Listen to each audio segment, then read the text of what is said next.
When you're ready to start your clay project, you are going to get a piece of clay from me. Before you do anything, you're also going to get a bag and label it with your name.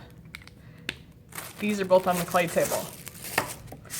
Everybody's going to start by wedging their clay. So to wedge the clay, keep the clay in your hand.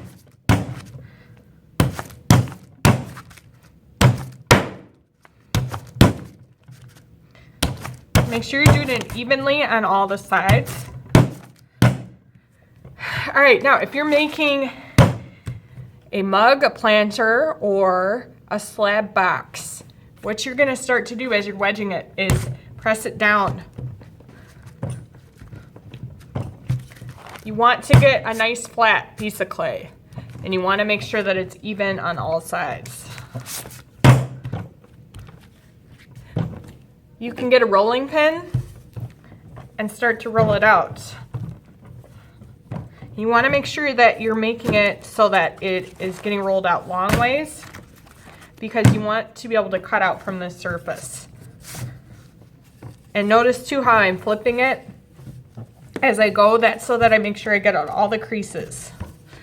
This right here is too thick and it's uneven. You want to make sure that it's nice and consistent in the thickness.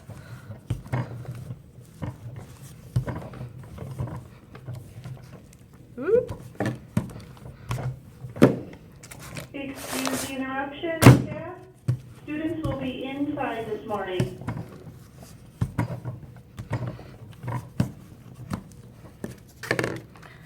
This is a pretty good thickness. Right here at the edge, it's a little bit too thin, but if you look, don't do this, but look how nice and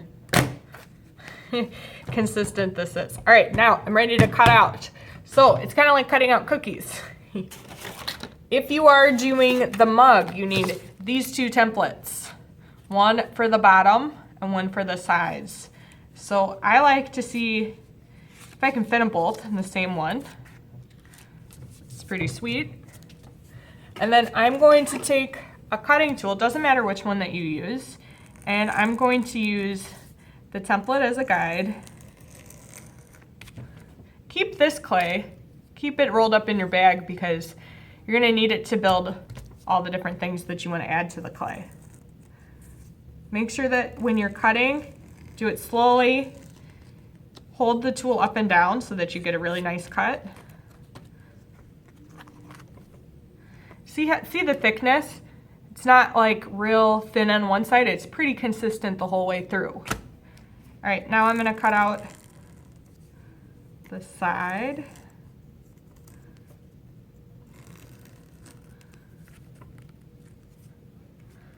Woohoo, and I have two perfect pieces.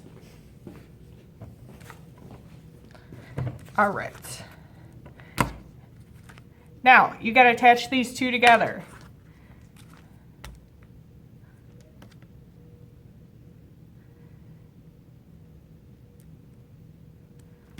So,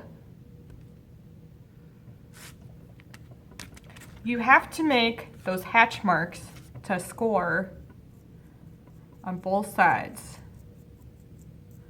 Score marks can just be little tally marks or little marks that you make in the clay, but don't just draw them in, you actually have to make sure you're cutting apart the clay. All right, and then I'm gonna do the same thing on this. My bottom part looks like it's slightly bigger than the side, so I might have to trim this up. All right, now I take the slip. These are located in the big green tub by the sink, and what it is, it's water and clay, and this is gonna act as a clay glue. So I'm gonna spread this on here. You can't just take two pieces of clay and stick them together. You have to make sure you always slip and score. And I'm gonna hold this up so you can see once I have it on here. So you can see, like I said, my circle's a little bit too large. I might see if I have a different clay template that you may use so that it's a little bit easier. All right. Now I'm gonna come back before I do anything else. I'm gonna trim this.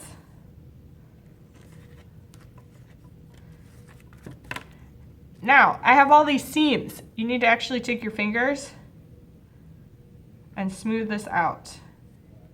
Be very careful when you do the inner seam. By the way, I should have done this first. Slip and score this together as well.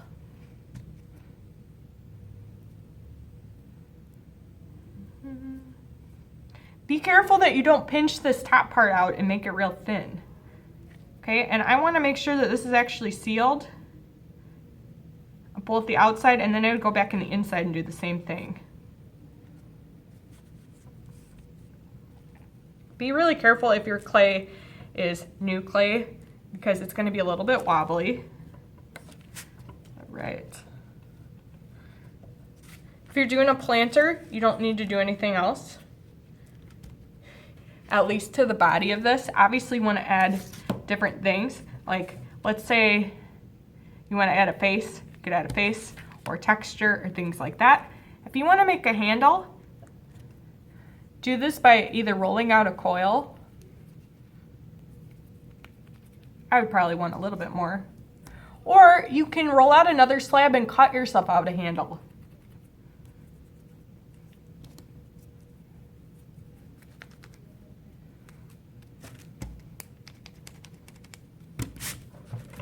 By the way, if you're doing a coil pot, you would roll it out like this too. All right, you don't want anything that you stick on there to be thicker than your thumb or thinner than your pinky.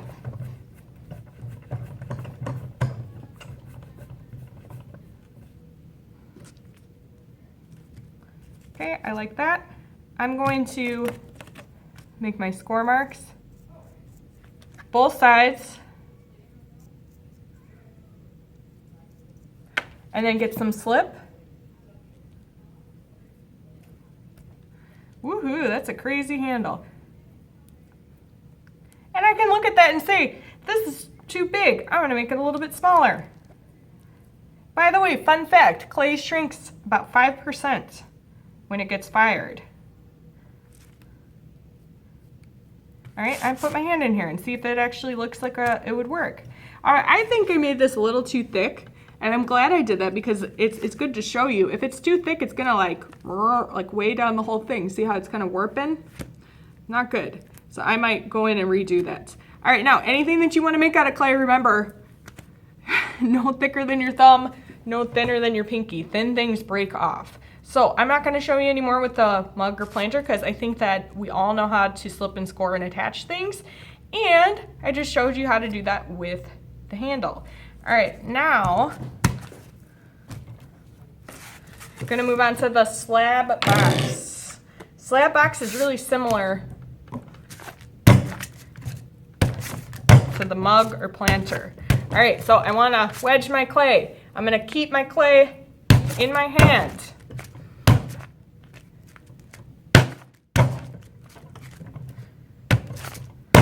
If you got clay fresh out of the bag, you're not going to need to wedge for that long because you shouldn't have a lot of creases and things. As you're wedging it,